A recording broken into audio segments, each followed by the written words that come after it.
Pronto, aí, pessoal? Fazer silêncio. Virar pra frente.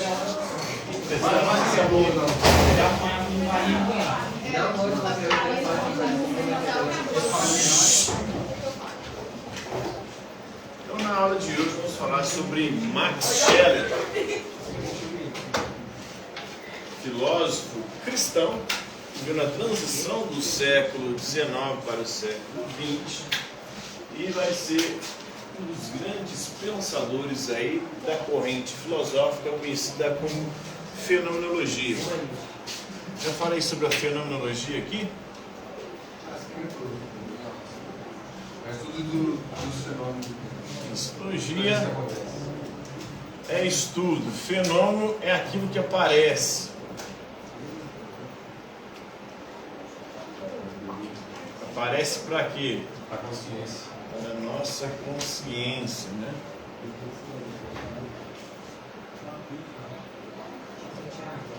A nossa consciência, ela é intencional, ela tende para as coisas, tende para as pessoas.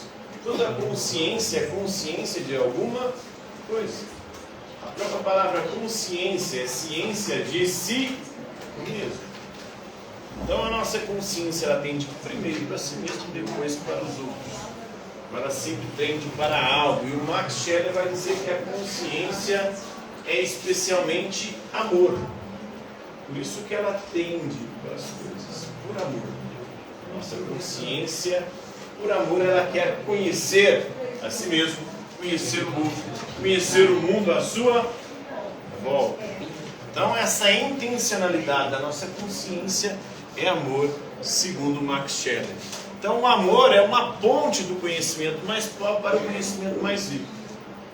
A própria filosofia também é amor. Qual que é o significado da palavra filosofia? Vocês lembram?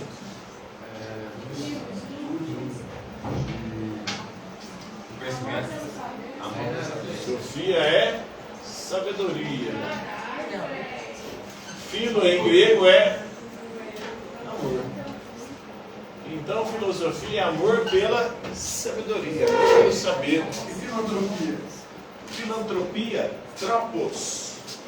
Antropos, em grego é ser humano. Filo é amor pelo ser humano. Filantropia, amor pelo ser humano.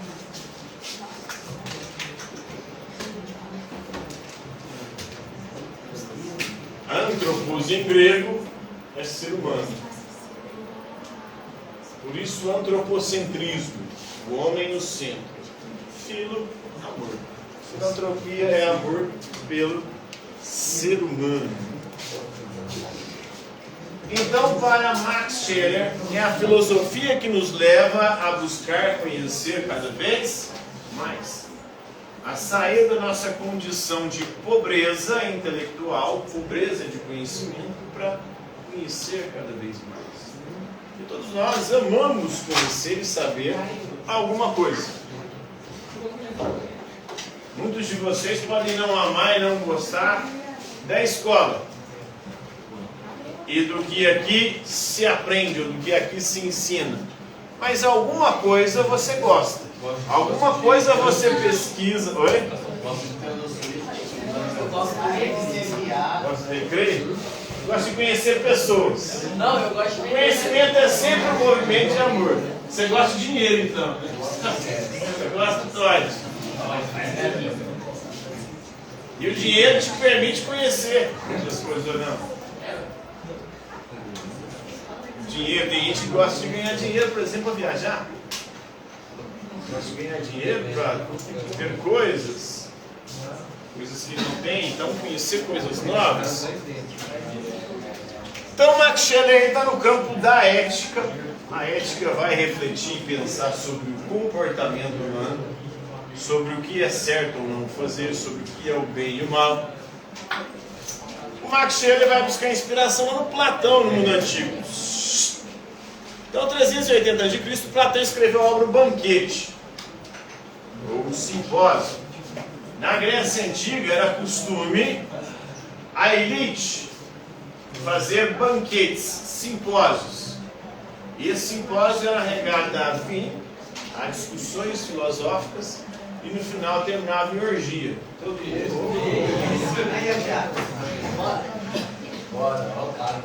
As festas de hoje são muito menos intelectualizadas, né? O povo já vai para a orgia direto, já pula a parte das discussões filosóficas. O povo já vai para cara. Ninguém troca ideia ali, porque nos simpósios, nos banquetes, vou começar bebendo e ali cada um ia dissertando, ia falando sobre um tema. E o banquete, o tema é o amor. Então vários pensadores gregos vão falando sobre o amor ali. Até que Sócrates começa a falar sobre o amor na obra do banquete. Aí Sócrates fala de forma tão bela sobre o amor que o Alcibiades, um dos maiores generais gregos da época, cara supostamente hétero top, né? Ele acabou fodão. Aí ele fala para o Sócrates: nossa, Sócrates, como você é sábio, deita comigo essa noite. Não. Como você é sábio? Como você é sábio, deita comigo essa noite. Porque para os gregos a sabedoria, a beleza e a juventude eram transmitidas pela relação sexual. E no banquete só participava homem, então era homem com homem. Tinha homens e mulheres envolvidos ali. Tem um sujeito aí que fez um vídeo, que tem milhões de seguidores no YouTube. Faz vídeo, tem milhões de visualizações. Aí o cara fez um vídeo esses dias falando sobre homossexualidade na Grécia. Aí ele pegou 3 livros. Os 3 livros provam que a homossexualidade era algo absolutamente comum e normal na Grécia. Mas só que ele chega à genial conclusão, esse sujeito, cujo canal é o Brasão de Armas, ele chama Tiago Braga, cara, faz o trabalho mínimo de estudar. Ele pega uma obra de Platão para falar que Platão é contra a homossexualidade, que é a obra As Leis. É uma das únicas obras que há uma discussão se a autoria é de Platão ou não. O banquete, que é de Platão, ele não leu. Ele leu, tá bom lá, para meter o pau no Foucault, que ele também não leu, e para meter o pau no movimento que eles chamam de gaysismo, né? O mundo. Esse movimento gaysista quer transformar o mundo num arco-íris, fazer com que todo mundo vire viado. Essa é a lógica da cabeça dessas pessoas com um cérebro de uma ervilha, né? A extinção da raça. É um cérebro de uma vaca. A extinção da raça. O cara não estuda, entende? Porra, duas culturas do mundo antigo, hein? Vaca da leite. E da visualização, né? Porque não importa a verdade, não importa é estudar. O que importa é você tentar colocar. O negócio é ter a fome. No banquete, o Alcibiades, o maior general grego da época, quer dormir com Sócrates. No banquete tem o mito dos andrógenos. O que é o mito do andrógeno? O mito do andrógeno é que no começo dos tempos os seres humanos eram duplos.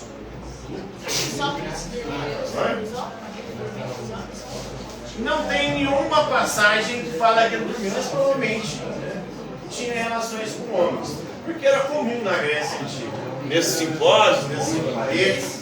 Então, é muito provável que acontecia. Então, Sócrates, Platão, na sua academia, tinha a ginástica. Ginástica veio do grego gimnos, que é nu. Os gregos praticavam atividade física pelados. As Olimpíadas, eles competiam nus. Pode ver as estátuas gregas, os homens estão todos nus. Um salário bem reduzido, né?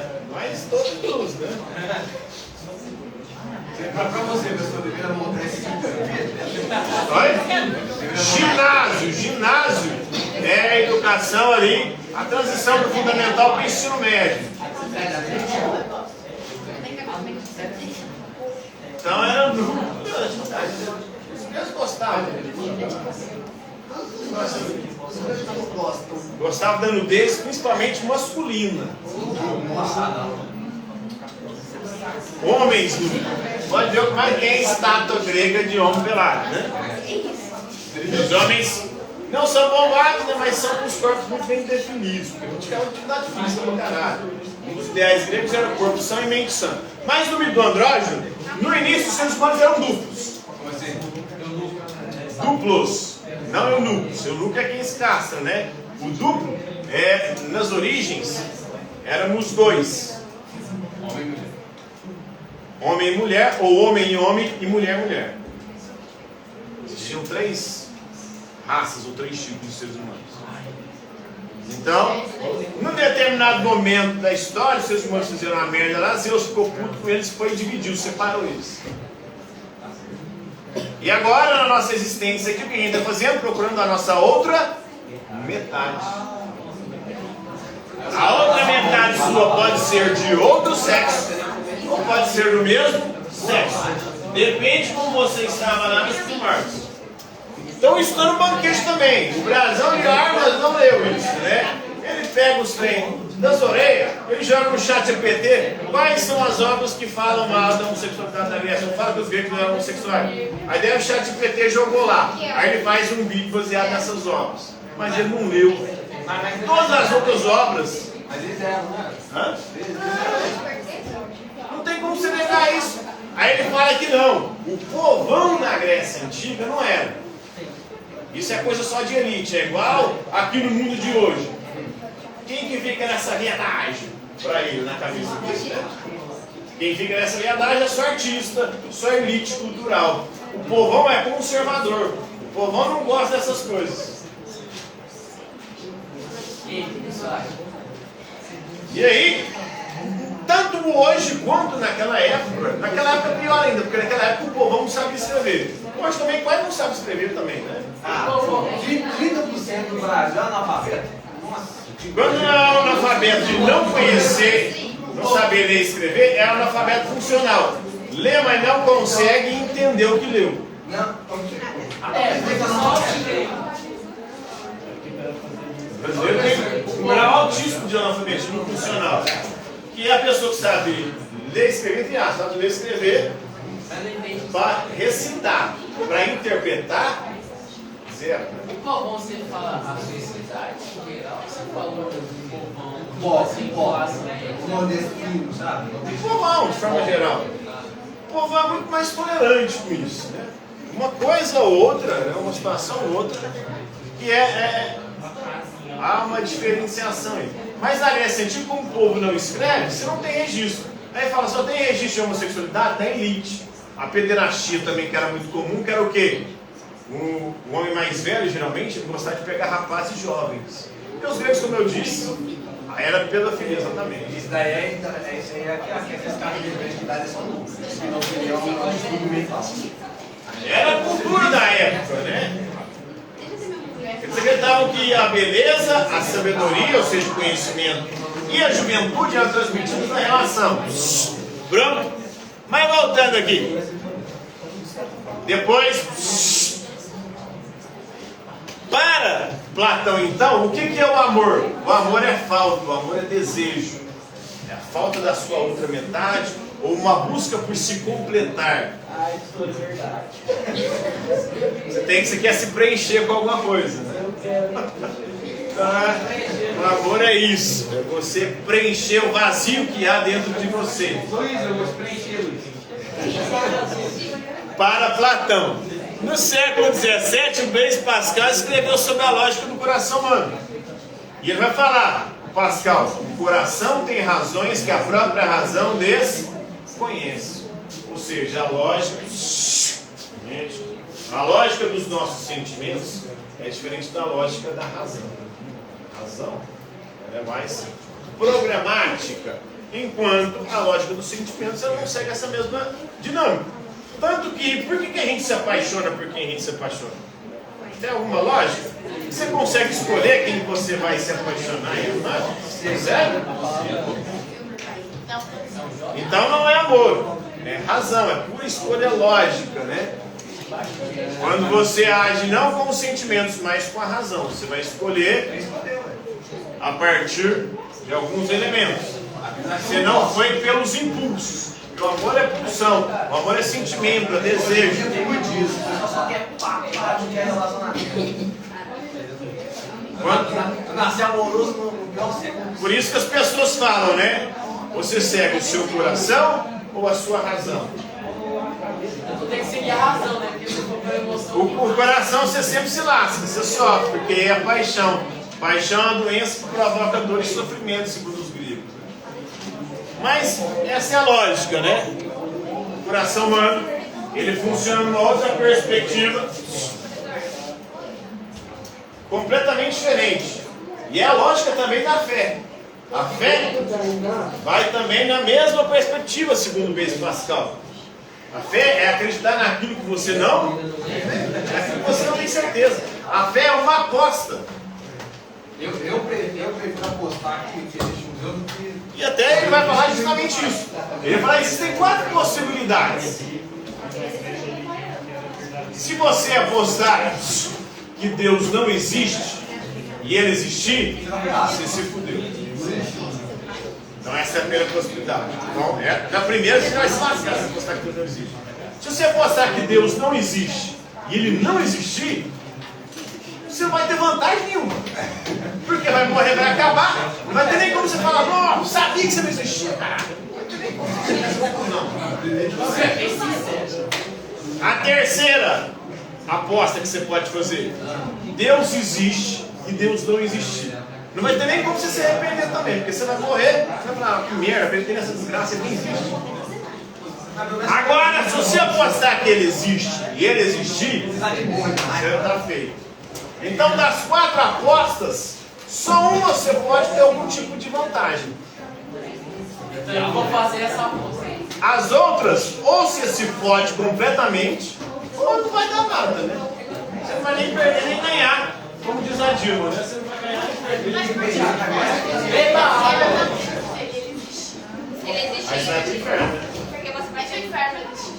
Ué, mas se Deus existe... Aí tem Porque todo um Deus problema perdoa, também. né? Deus, ele perdoa. Tem Então, toda ele uma vai questão. perdoar. Aí já é uma outra interpretação. Ele trabalha aqui com uma argumentação mais lógica, de possibilidades. Mas aí tem interpretações, por exemplo, que levam em consideração isso. Hoje em dia tem a teologia liberal, que ela, ou progressista, que ela pensa mais nessa perspectiva aí. Se Deus é amor, e Deus é perdão, Deus é misericórdia, mesmo aqueles que não creem, se não creem por genuinamente, né? Não creem porque de coração puro, duvida por conta das circunstâncias, de todos os problemas, e B.O.s, em honestidade intelectual, ele pode ser salvo.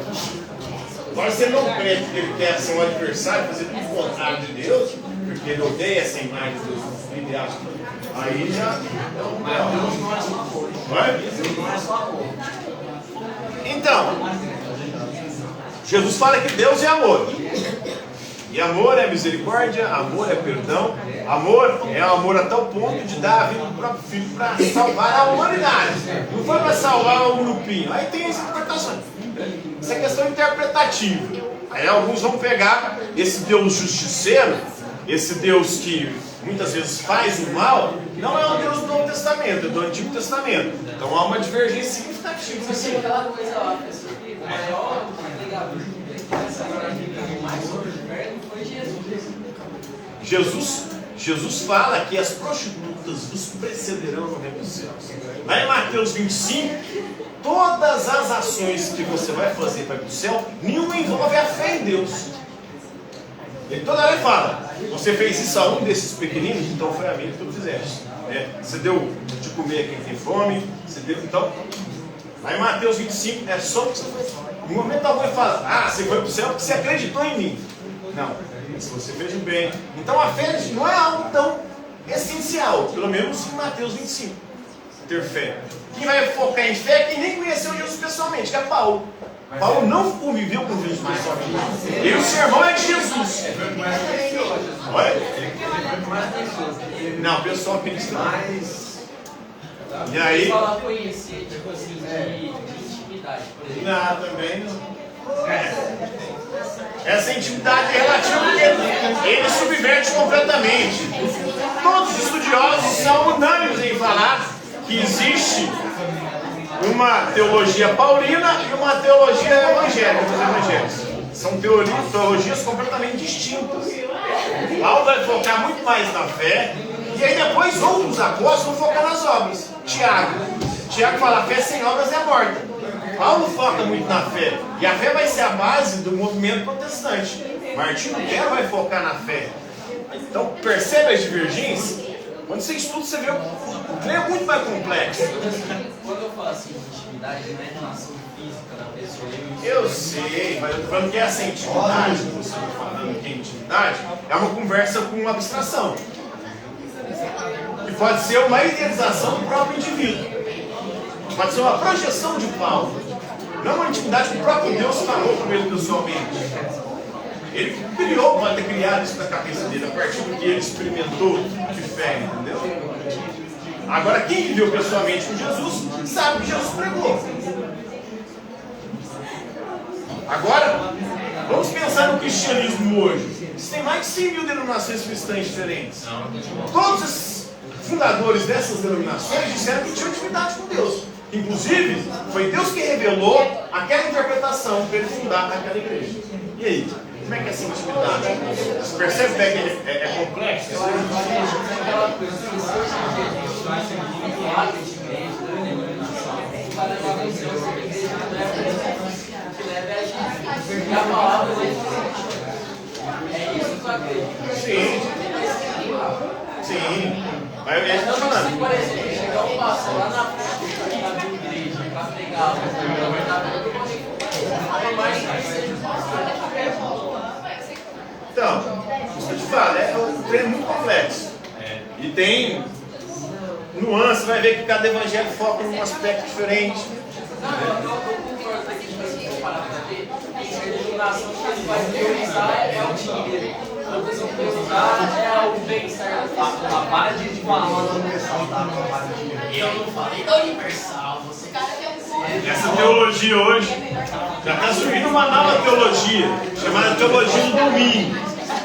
A teologia da prosperidade é universal, os neopentecostais. Agora tem uma teologia do domínio, que é uma teologia que também não é baseada em Jesus, é baseada muito mais em Davi.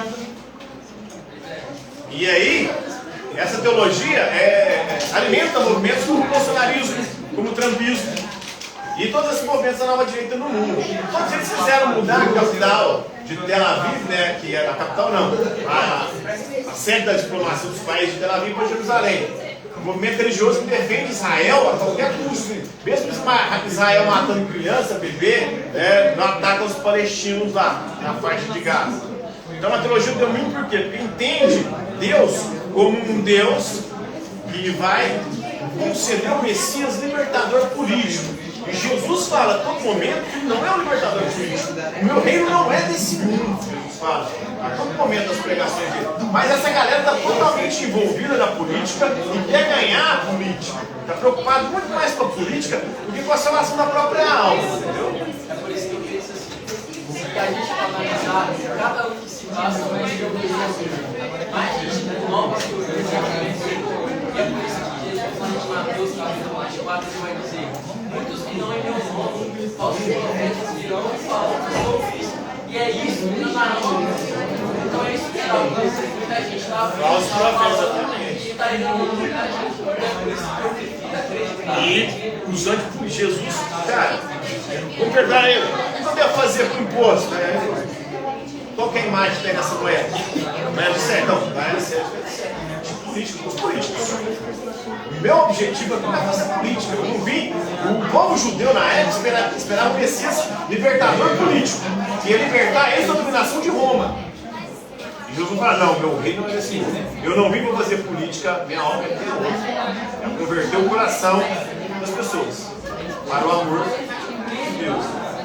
Não, era esse o objetivo. Mas aí, galera, não é um X Malafaia, mas é um movimento político por causa do Bolsonaro. Vamos orar pro Vasco não cair. E deu certo. Então é por isso que eu prefiro Flamengo. é por isso que eu prefiro fazer o Salmo que vai falar no capítulo número 105. que confia em seu socorro, sempre essa bala, mas permanece para sempre. E maldito o homem que confia em outro homem. Está confiando nos homens. Então, eu prefiro confiar no Senhor, na palavra dele, do que confiar no homem. Nossa, Se eu depender dos outros, eu nunca vou para frente. Se você for confiar nessa galera que está aí falando em nome dele aí, tem um monte de gente levando mais almas para perdição, acredito eu, do que para salvação. Alguns livros aí religiosos. Acabou o horário aí?